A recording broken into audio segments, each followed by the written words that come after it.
প্রিয় শিক্ষার্থী বন্ধুরা, তোমরা তোমাদের শিক্ষার সমস্ত তথ্য জানতে এবং সকল সমস্যার সমাধান জানতে এখনই জয়েন করো আমাদের ফেসবুক গ্রুপে।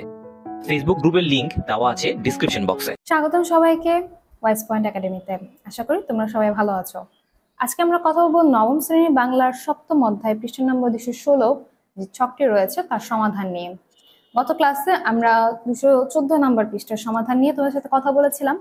আজকে কথা বলবো এই ছকের বিষয়ে। আসো আমরা দেখে নিই। এই ছকে প্রথমত তোমাদের এখানে একদম ঠিক বাম কলামে মত ভিন্নতার নামে একটা ঘর রয়েছে, তারপর বিবেচ্য বিষয় এবং তার উপর ভিত্তি করে তোমার হ্যাঁ অথবা না লিখতে হবে যে তুমি এই মতের সাথে তোমার মতের বিবেচ্য বিষয়গুলো কি ঠিক মনে হচ্ছে কি হচ্ছে না। তাহলে মত প্রকাশের ঘরে দেখো যে 4টা পয়েন্ট রয়েছে। আলোচনার বিষয়টি ভালো করে বুঝে নিয়েছি, হ্যাঁ। যুক্তিগুলো সাজিয়ে নিয়েছি, হ্যাঁ। নিজের অভিজ্ঞতা থেকে উদাহরণ দিতে পেরেছি, না। নির্ভরযোগ্য তথ্য ব্যবহার করেছি, না। এরপর দেখো ভিন্ন মত প্রকাশের ক্ষেত্রে 2টি পয়েন্ট রয়েছে যে মতের বিপরীতে যুক্তি দিতে পেরেছি, হ্যাঁ। নির্ভরযোগ্য তথ্য ব্যবহার করতে পেরেছি, না। ভিন্ন মত গ্রহণ করার ক্ষেত্রে 2টি পয়েন্ট রয়েছে। ভিন্ন মতের মধ্যে গুরুত্বপূর্ণ তথ্য বা যুক্তি পেয়েছি, না। প্রয়োজনে নিজের মত পরিবর্তনের ব্যাপারটি বিবেচনায় রেখেছি, হ্যাঁ। এই ছিল আমাদের ছকের সমাধান। আশা করি তোমরা বুঝতে পেরেছো।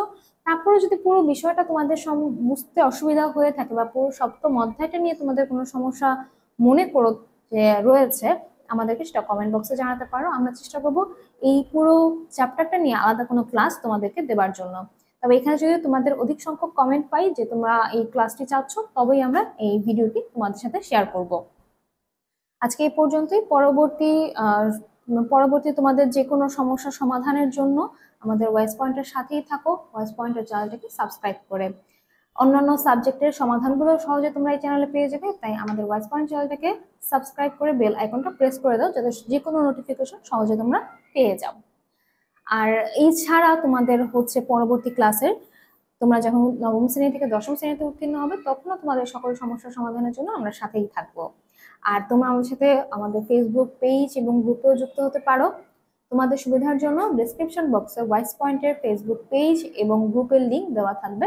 সেখান থেকে খুব সহজেই তোমরা আমাদের সাথে যুক্ত হতে পারবে, আমাদেরকে পেয়ে যাবে, যে কোনো সমস্যা তোমার শেয়ার করতে পারবে। আজকে এই পর্যন্তই। সবাই ভালো থাকো, ওয়াইস পয়েন্টের সাথেই থাকো। ধন্যবাদ।